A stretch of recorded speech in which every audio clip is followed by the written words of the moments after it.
Hey everybody, hope your day's going well. We are back with Asaf Avidan, Indifferent Skies. This is going to be an interesting one because I watched his track by track analysis on this one. Really interesting to watch, where he talked about, now I get the title Indifferent Skies already, about what we create as human beings, may it be structures that will be everlasting or religions or isms, as he says, to leave a lasting imprint or to scream into the void, into the universe that we are here and that we matter? Or is it that the universe is uncaring and they're indifferent?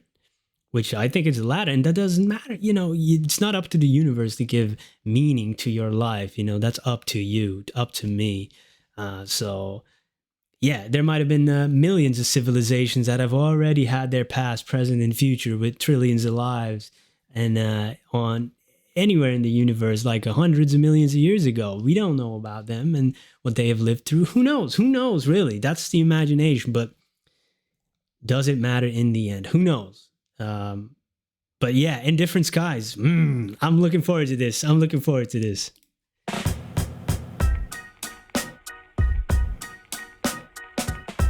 Hey. Old sun rising in these eyes, and Woo. I can clearly see the cave which lies in. Are avoiding and embroidering pseudo-Freudian manifestos of this void in which we're toiling. It's just soiling.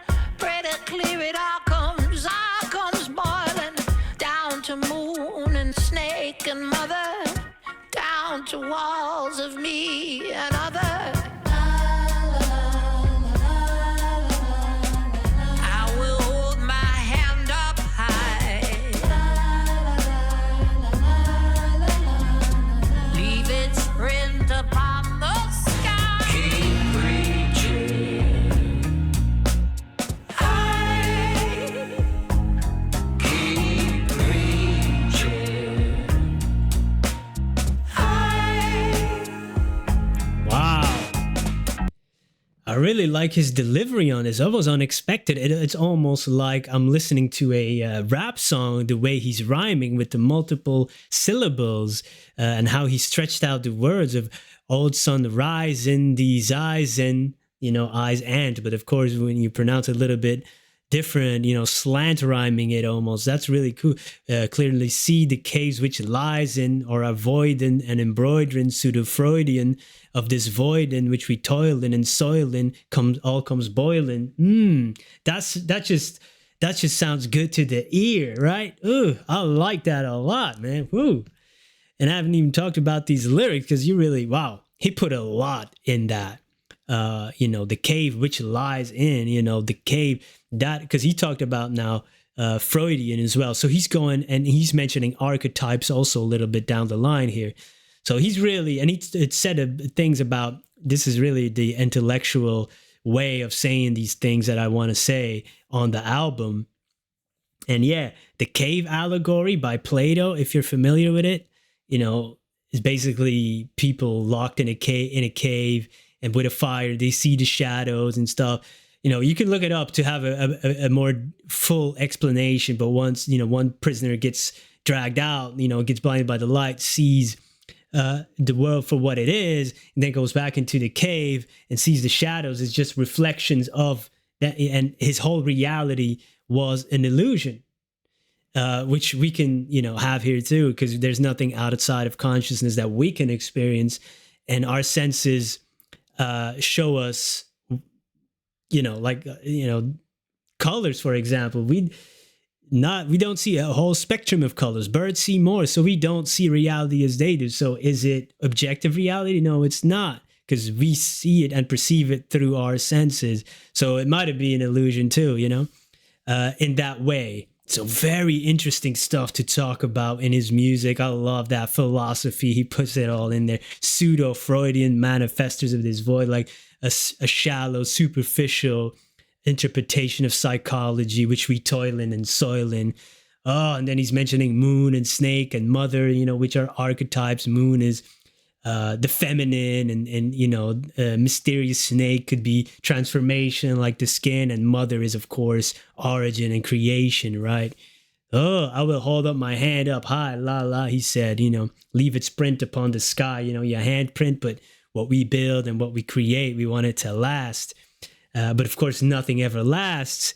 And even as a writer, that's so hypocritical, because I know I have books in libraries, and then you of course fantasize somebody reading your book after you die and your name lives on and blah blah blah. But of course, that's not forever. That libraries can burn down. Whatever.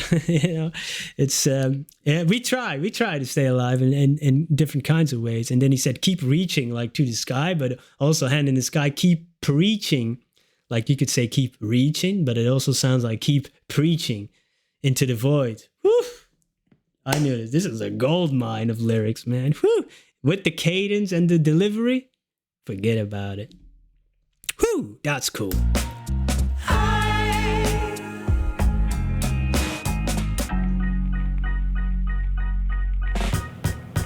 Old man rising, mesmerized, and Oh yeah. how he tried and failed 1,000 times in finding tuning this consuming nebulous bouquet of being human, non-immune and all are Jungian archetypes of flesh transcending through communion, cave and womb and prey and brother, my brain's bloom and me and other.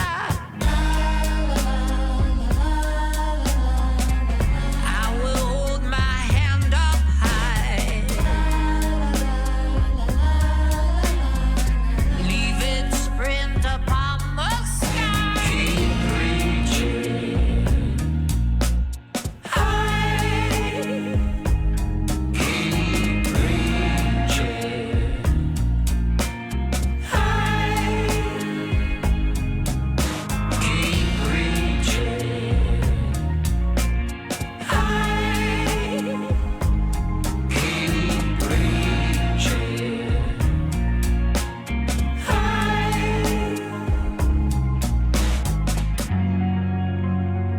Wow.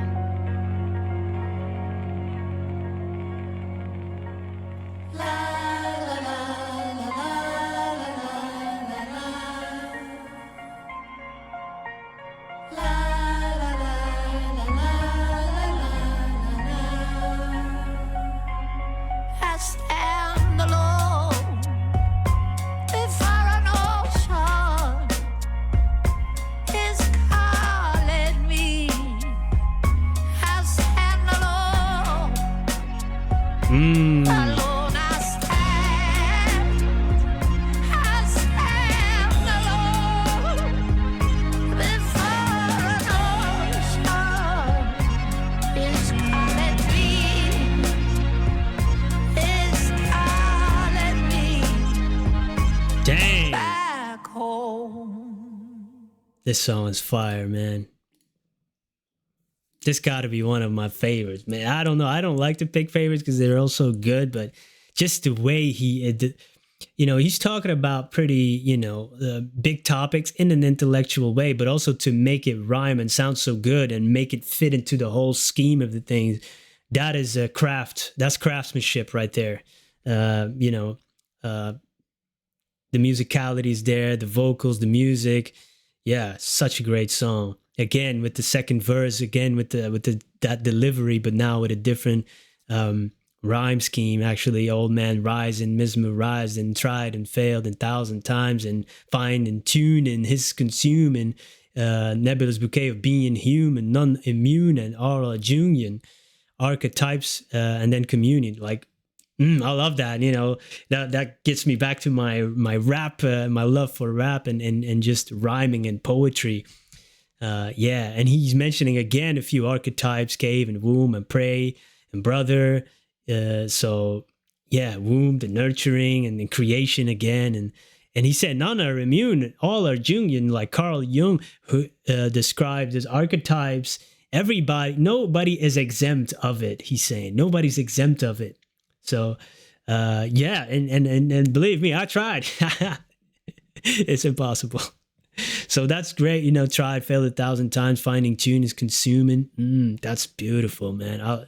That's so good. And that's the stuff that I'd be thinking about too. But he puts it in such a beautiful way, man. The nebulous bouquet of being human. That's it. That's it. summed up for me. Leave its print upon the skies again, and they are indifferent. It's an uncaring universe. Why should it care? It doesn't really. In my opinion, that's what I believe. And that doesn't change anything to my life, to my day-to-day life. It doesn't. And then I stand alone before an ocean calling me back home. The vastness of an ocean, the vastness of life, of consciousness, of the universe. And I feel that a lot, and then you just, after you die, you go back into it. And like I always say, like I'm an IT guy. I've worked in IT for 15 years. And, I always look at it as, when you boot up a computer, connect to the internet, you get assigned an IP address. And then when you shut it off, the IP address goes back into the pool. Somebody else puts, that's dynamic range. You have the IT guys, well, of course you have statics, but, then you boot up another computer and gets assigned that same IP address. So like our consciousness goes up into the void and our essence, and maybe it gets assigned somewhere else. Who knows? It doesn't even have to be on Earth. It can be anywhere in the universe. I like to think about it that way. Maybe it's just fiction in my own mind, but I like it. And a lot of the things that we live is basically fiction that humans created, that we do, like money, like laws. They weren't here when we came. It's all made up. It's all make-believe.